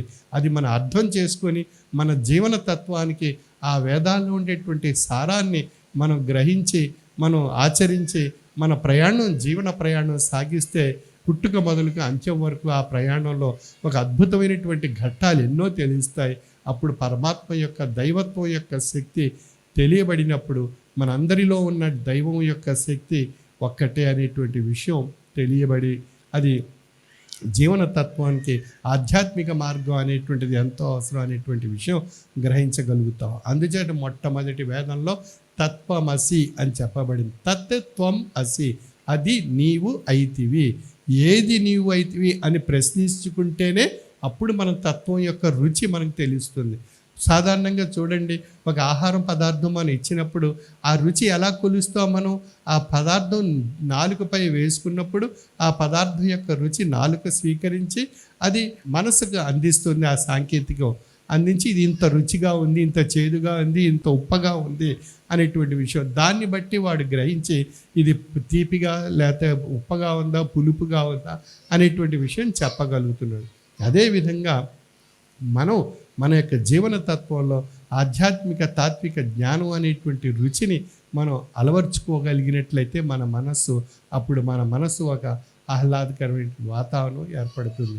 కాబట్టి భగవంతుడు ప్రసాదించినటువంటి ఈ తాత్విక జ్ఞాన సంపద అంటే ఆధ్యాత్మికతను మన యొక్క నిత్య దైనందిన జీవన విధానంలో ప్రతి ఒక్కరూ ఆచరించగలిగినట్లయితే కష్టాలను సుఖాలుగా మార్చుకోవచ్చు, సుఖాన్ని సుఖంగా ఆనందంగా అనుభవించవచ్చు. ఇవన్నీ కూడా మనం పొంది తరించే అవకాశం ఒక్క ఆధ్యాత్మిక తాత్విక జ్ఞాన దృష్టితో మాత్రమే మనకు లభ్యం కాబడుతుంది. ఆ స్థితి పొందినటువంటి ఒక చక్కని కథ భక్తుడు అయినటువంటి రామదాసు ఆ యొక్క శ్రీరామచంద్రమూర్తిని ఏ విధంగా ఆ సన్నిధానానికి చేరాడు, ఏ విధంగా ఈ కష్టాలు, ఈ సమస్యలు, నష్టాలు, దుఃఖాలు, బాధలు, సంక్షోభాలను అధిరోహించి ఆ రామావతారంలో ఆ శ్రీరామచంద్రమూర్తి యొక్క ఆశ్రయంలో ఒక చక్కని జీవితం అంటే మానవ రూపంగా ఆ జీవితం ఏ విధంగా సాగి చివరికి అక్కడ చేరింది. ఆ పదార్థం అంటే సన్యాసి చేసిన, సామ్రాట్టు చేసిన సర్వము నీవే స్వామి అని ఆ భగవంతునికి ఆ భక్తుడైనటువంటి రామదాసు తన మనసుని అర్పించుకోవడం చేత ఆ స్థితి తాను పొందగలిగాడు. అటువంటి స్థితిని మనం పొంది తరింప చేసుకోవడానికి భక్తుడైనటువంటి రామదాసుగా ఆధ్యాత్మిక తాత్విక జ్ఞాన దృష్టిని మనం పొందినట్లయితే మన నిత్య దైనందిన జీవన విధానంలో వచ్చేటువంటి ఆటుపోట్లను, స్ట్రెస్, స్ట్రెయిన్, ఒత్తిడి, అలజడి, అశాంతి, అసహనం ఇత్యాది విషయాలన్నీ కూడా మన మనసుతో మనమే పరిష్కరించుకొని మనం దాని యొక్క స్థితి ఆయా కష్టాల నుండి, బాధల నుండి రక్షణ పొందేటువంటి అవకాశం మనకు కలుగుతుంది భగవంతునికి మనసు అర్పించుకున్నప్పుడు. అటువంటి భగవతార్పణకు మనసును అర్పించుకోవడానికి మనం పవిత్రమైనటువంటి దివ్యక్షేత్రాల్లో తాత్విక జ్ఞాన సంపదను పొంది తరించడానికి మనం ప్రయత్నం చేస్తే ఆ ఫలితాలు మనకు లభ్యం కాబడతాయి. మనం ఆ ఫలితాలు పొందాలని ఆ భగవంతుని సన్నిధానంలో ఈ పవిత్రమైనటువంటి వీరంపాలిలో ఒక పవిత్రమైనటువంటి పుణ్యక్షేత్రం మన పూజ్యులు, మన గౌరవనీయులు, నా బాల్యమిత్రులైనటువంటి వెంకటరమణ శాస్త్రి గారు మన గురించి ఎంతో కష్టపడి శ్రమ ఓర్చి వారు శరీరం యొక్క బాధలను కూడా ఆ అమ్మవారి యొక్క శక్తితో నివారించుకొని వారు ఒక చక్కని ఔషధం అమ్మవారు వారికి ప్రసాదించారు. ఆ ప్రసాదించినటువంటి ఔషధం చేత వారికి ఉన్న ఏదైనప్పటికీ కూడా సాధించగలను, పొందగలను అనేటువంటి ఒక అద్భుతమైనటువంటి మనోసంకల్పం అనేక దేవాలయాలు, అనేక కార్యక్రమాలు చేపడుతున్నారు అన్నట్లయితే మనకు ఒక ప్రత్యేక నిదర్శన, మనకు ఒక ప్రత్యేకమైనటువంటి ఒక ఉదాహరణగా మనం తెలుసుకోవచ్చు. కాబట్టి మనం కష్టపడితే కానీ ఏది కూడా ఫలితం లభించదు. అంచేత భగవంతుడి దగ్గరికి వెళ్ళి నాకు ఐఏఎస్ అయిపోవాలి, లేదా నేను ఒక డాక్టర్ అయిపోవాలి, ఒక ఇంజనీర్ అయిపోవాలి అని మనం అస్తమాన భగవంతుడి ముందు కూర్చొని మనం ధ్యానం చేసినా కూడా భగవంతుడు మన కోరికను మన్నించడు. కష్టంతో ఆ భగవంతుడిని మనం పొందాలి, కష్టంతో ఆ ఫలితాన్ని మనం సాధించడానికి మనం ప్రయత్నం చేయాలి. అందుచేత కష్టములు బడకుండా కాంచనేరవు బ్రహ్మ వస్తువు అని చెప్తున్నారు తత్వవేత్త. కష్టపడితే కానీ బ్రహ్మ వస్తువు తెలియబడదు. అంచేత అవతారులు మొదలుకొని సామాన్యులు మొదలుకొని ప్రతి ఒక్కరూ కూడా ఆ కష్టం అనేటువంటి ఆ ఫలాన్ని వారు అనుభవించి ఆ ఫలితం వారు పొంది ఆ ఉన్నతమైనటువంటి ఫలితం పొంది తరింప చేసుకున్నారు. శ్రీరామచంద్రమూర్తి వారి యొక్క జీవన వ్యవస్థ, అదేవిధంగా ప్రవక్త వారు, అదేవిధంగా క్రీస్తు వారు, అదేవిధంగా శ్రీకృష్ణ భగవాన్ వారు, ఎవరు ఏ తాత్వికులు, ఏ జ్ఞానులు, ఏ యోగులు చూసినా కూడా కష్టపడి ఆ ఫలితాన్ని మనకి మానవాళికి ఆధ్యాత్మిక ఫలాలు అందించారు. ఆ విధంగా మన యొక్క జీవన వ్యవస్థలో కూడా వారి వలె మనం కూడా కష్టపడితే కానీ, ఆ భక్తుడైనటువంటి రామదాసు కూడా జీవితాన్ని అర్పించి కష్టపడితే కానీ ఆ ఫలం తనకి లభించలేదు. అదేవిధంగా మనంతా కూడా కష్టాన్ని మనం స్వీకరించాలి. ఆ స్వీకరించినటువంటి కష్టంలో వచ్చేటువంటి ఆటుపోట్లని తట్టుకోవడానికి భగవంతుని యందు మనస్సుని అర్పించాలి. ఆ భగవంతుని అర్పించి భగవంతుని యొక్క తత్వాన్ని, జ్ఞానాన్ని గ్రహిస్తూ మనం ప్రయాణం సాగిస్తే మనకు ఎన్నో అద్భుతాలు మనకు లభిస్తాయి. ఆ కష్టం తొలగిపోతుంది, సుఖం లభిస్తుంది. అంచేత కష్టం తర్వాత ఎప్పుడూ సుఖం ఉంటుంది. అప్పటి వరకు మనం వేచి నిరీక్షించి మనం సహనంతో ముందుకు సాగితే అది లభిస్తుంది. మనం నడుస్తున్నప్పుడు మన వెంట మన నీడ ప్రయాణం సాగిస్తుంది. కాబట్టి మన కష్టం వెనకాల సుఖం ఉంది అనేటువంటి భావన మన మనసులో ఏర్పరచుకొని మనం మన యొక్క జీవితాశయంలో ముందుకు సాగడానికి మనం ప్రయత్నం చేయాలి. ఎప్పుడూ కూడా నిరాశ చెందకూడదు, నిస్పృహ చెందకూడదు, అసహనం చెందకూడదు, అసంతృప్తి చెందకూడదు, ఒత్తిడి, అలజడి, అశాంతికి గురి కాకూడదు. మనోసంకల్పం, మనోధైర్యం, మనోశక్తితో మనం ఏదైనా సాధించగలం, ఏదైనా పొందగలం. అది భగవంతుడి కృప మనపై ప్రసాదింపబడినప్పుడు అది మనం తరించే అవకాశం మనందరికీ కలుగుతుంది. ఆ విధంగా మన ఒక చక్కని ఉదాహరణ మన ముందు ఉన్నటువంటి వెంకటరమణ శాస్త్రి గారు. వారు ఎన్ని కష్టాలు వచ్చినా, ఎన్ని అవరోధాలు వచ్చినా ఆ అమ్మవారి యొక్క కృప కటాక్ష వీక్షణాలు ప్రసాదింపబడుతున్నాయి. నా వంతు ప్రయత్నం నేను చేసుకుంటూ ముందుకు సాగుతాను అనేటువంటి ఒక మనోసంకల్పం, మనోధైర్యంతో ప్రయాణం సాగించబట్టి మన అందరూ ఇక్కడ కూర్చోగలిగాం. మన అందరికీ ఒక అద్భుతమైనటువంటి క్షేత్రంలో ఒక తత్వాన్ని పొంది తరించేటువంటి ఒక అద్భుతమైనటువంటి ఆశ్రయం మనకి ఏర్పాటు చేశారు. మరి ప్రతి ఒక్కరూ కూడా మన జీవితాశయంలో కష్టం వచ్చినా మనం దానికి అధిరోహించడానికి, తొలగించుకోవడానికి, పరిష్కరించుకోవడానికి ఆ భగవంతుని యొక్క సన్నిధానంలో ఈ చక్కని అవకాశాన్ని ఈరోజు ఈ శివుని యొక్క అద్భుతమైనటువంటి అభౌతికమైనటువంటి శక్తి ఈ ప్రదేశాల్లో నిండి ఉన్నది.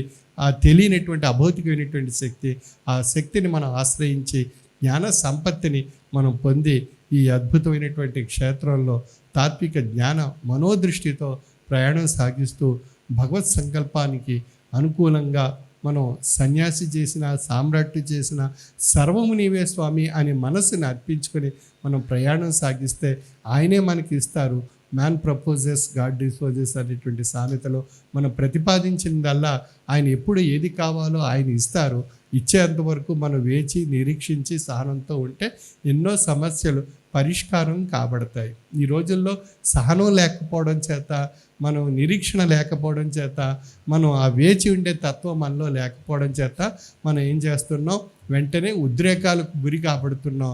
క్షణికావేశంలో అనేక తప్పులు చేస్తున్నాం, అనాలోచనలతో నిర్ణయాలు తీసుకుంటున్నాం, నష్టపోతున్నాం. కనుక మనం ఈ విషయాలు గమనించి మన జీవితాశయాన్ని భగవత్ తాత్విక జ్ఞానము చేత సమర్పించుకొని మనం ప్రయాణం సాగిస్తే ఎన్నో అద్భుతాలు మన జీవితంలో సాధించవచ్చు. మన ప్రత్యక్ష నిదర్శన మన వెంకటరమణ శాస్త్రి గారు వారి యొక్క జీవితాశయంలో వారు సాధించాలనుకునేవి అన్నీ సాధిస్తూ ఉన్నారు. అది అమ్మవారి యొక్క భగవత్ సంకల్పం యొక్క శక్తి అది మనకు నడిపిస్తుంది. ఆ విషయాన్ని మనం అందరూ గమనించి తరించగలరని, ఈ అవకాశాన్ని అమ్మవారు ఈ ప్రదేశంలో నాకు ప్రసాదించినందుకు నా యొక్క ప్రత్యేక అభినందనలు, వారి యొక్క ఆశీస్సులు నేను కూడా పొంది మీ వల్లే తరించాలని ఆశిస్తూ సర్వే జనా సుఖినో భవంతు. స్థూలంగా దీన్ని విశ్లేషించిన, దీన్ని అంతఃకరణంగా విశ్లేషించిన చక్కటి ధర్మ ప్రబోధ. ఎందుకంటే భగవంతుడు ఉండవలసింది గుండెల్లో ఉండాలి. బయట ఎంత పూసుకున్నా ఆయన లోపలికి వెళ్ళడు. అందుకే ఓ హనుమంతుడి గురించి చెప్పుకొచ్చారు, భక్త రామదాస్ గురించి చెప్పుకొచ్చారు. సాధన లేకుండా ఏ వ్యక్తి ఎప్పుడూ దేన్ని పొందలేడు. అన్నిట్లకంటే మొక్కది గురువుగారు చెప్పింది దాన్నే మనోయోగ సాధన. ముందు నీ మనస్సుని కనుక నువ్వు కంట్రోల్ చేసుకోగలిగితే నువ్వు తర్వాత ఏదైనా సాధించగలవు. మొట్టమొదట నువ్వు సాధించవలసిందే నీ మనస్సు నీ ఆధీనంలో అట్టే పెట్టుకుంటావు. ఎవరో మనని ఇబ్బంది పెట్టారనుకుంటాం కంటే రోజు రకరకాల పేస్టులు వేసి పళ్ళు తవ్వుతున్నాం, ఊడి కింద పడుతున్నాయి. ఎవరిని తిడదాం, ఎవరిని దిద్దాం? కాళ్ళకి రకరకాల లేపనాలు రాసి రోజు వేణీళ్ళు కాపడం పెడుతున్నారు. కాళ్ళు నీ బరువు మేము మోయలేమని ఏడుస్తున్నాయి. ఎవరిని తిడదాం? రోజు చూసేటువంటి కళ్ళు నేను ఇంక శ్రమ పడలేను అని పొరలు వచ్చే కళ్ళు మూసుకుపోతున్నాయి. ఎవరిని నిందిద్దాం, ఎవరితో మాట్లాడదాం? ఇంద్రియ వ్యతిరేకత కలిగినప్పుడు నీకు దైవం తప్ప వేరే దిక్కు లేదు. అందుకే మొట్టమొదటి భౌతిక రూపం గురించి మాట్లాడారు, అంతఃకరణం గురించి మాట్లాడారు. దానికంటే లోపలికి వెళితే ఆత్మతత్వం గురించి, ఈ మూడు తత్వాలకి ఉన్న వ్యత్యాసాన్ని చాలా విపులంగా గురువుగారు మీకు తెలియజేశారు.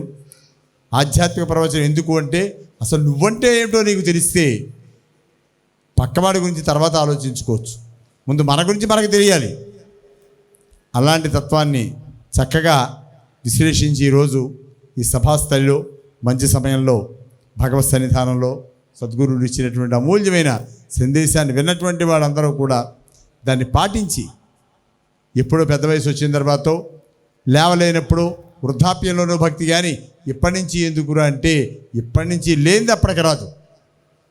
కళ్ళు వెళ్ళిన ప్రతి చోటకి మనస్సు పెడితే దుఃఖం తప్ప ఆనందం కలగదు. అందుకని భౌతికమైనటువంటి వాటికి కాస్త దూరంగా ఉంటూ ఆత్మ సంబంధమైన వాటికి దగ్గరగా ఉంటే మనం ఆత్మానుభూతిని పొందగలుగుతాం. అంటే కష్టంలో కూడా కష్టాన్ని కూడా ఆనందంగా అనుభవించేటువంటి స్థితి. కష్టం అని అందరికీ తెలుసు, కానీ కష్టంలో కూడా ఆనందాన్ని అనుభవించేటువంటి యోగులు అతి కొద్దిమంది. రామకృష్ణ పరమహంస లాంటి వాళ్ళు ఎక్కడో ఉంటారు. అలాంటి వాళ్ళు మన దృష్టిలో దుఃఖం, ఆయన దృష్టిలో దుఃఖం కాదు అది. అందుకని అలాంటి స్థితి కనుక మనకి అలవరుచుకుంటే మన జీవిత ప్రయాణం బాగుంటుంది. సర్వత్రా మనం నిశ్చలానందాన్ని పొందుతాం. దేహానందాన్ని అనుభవిస్తున్నాం, ఇంద్రియానందాన్ని అనుభవిస్తున్నాం, ఆత్మానందాన్ని కూడా కొంతమంది అనుభవిస్తున్నారు. దీనికంటే పైన ఉన్నటువంటిది బ్రహ్మానందం. అచంచలమైనటువంటి సర్వజీవకోటి పరమాత్మ ఇచ్చిన ప్రతి ప్రాణిలోనూ కూడా పరమాత్మను చూడగలిగితే, ఆ జీవి మీద నీకు ప్రేమ కలిగితే నువ్వు బ్రహ్మానందాన్ని అనుభవిస్తావు. ఆ ఆనందానికి దుఃఖం లేదు, అదంతా సర్వం ఆనందమయమే.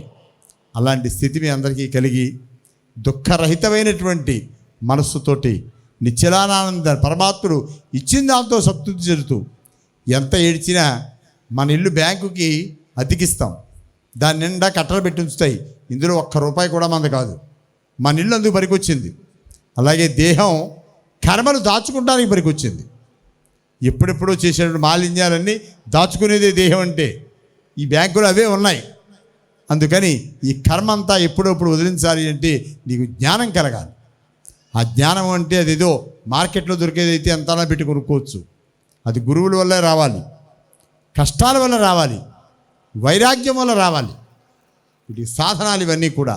అలాంటి స్థితిలో పరమాత్ముడిని కనుక నమ్మి సేవించి ఆయనకి దగ్గరికి వెళ్ళగలిగితే, ఇలాంటి శివరాత్రి ఒక్క శివరాత్రి కాదు, జన్మకో శివరాత్రి అని.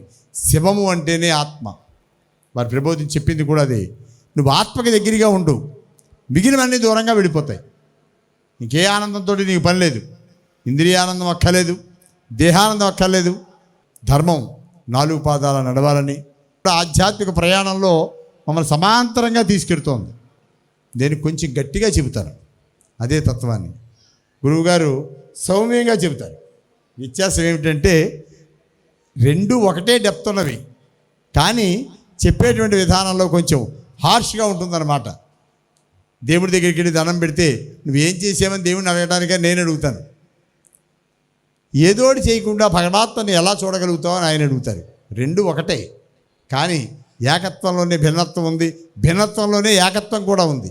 చెప్పేదాన్ని బట్టి ఉంటుంది. కనుక మనకి విషయం అర్థమైతే సర్వజనులు ఆనందాన్ని అనుభవిస్తారు.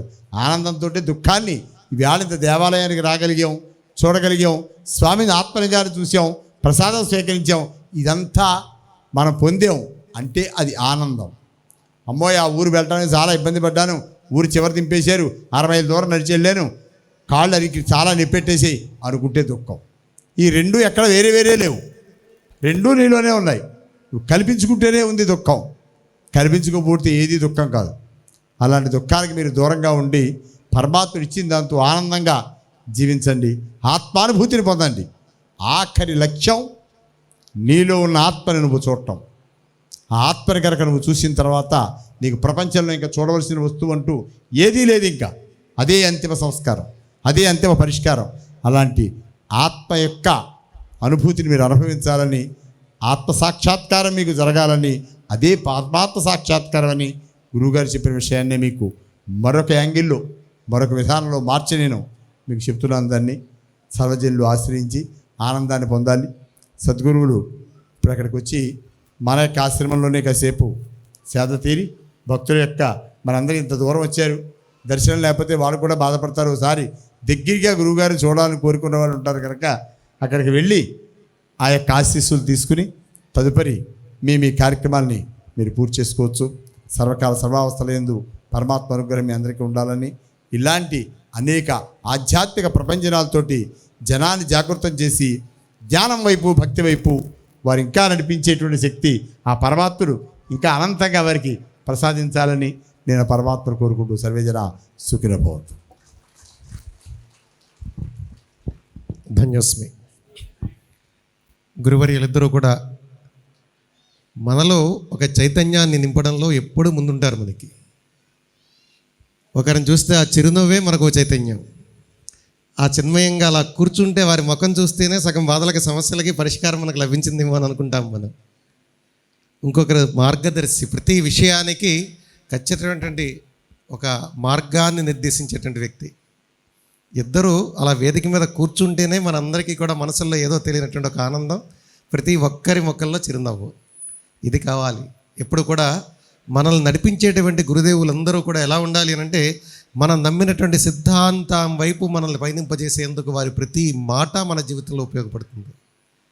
అటువంటి మాటలతో, అమృత వాక్కులు అనాలి వాటిని, ప్రతి మాట అంత అమూల్యమైనటువంటి మాటలతో మనల్ని అందరినీ అలరింపజేసినటువంటి ఉమరలేష గురువర్యులకి వినమ్రపూర్వకంగా శ్రీ బాలాత్రిపుర సుందరి పీఠం తరపున నమస్కారాలు తెలియచేస్తూ, తదుపరి మా కార్యక్రమాలు ప్రతి ఒక్కరిలో మీరు ఎప్పుడు మమేకమై మాలో ఉంటారు.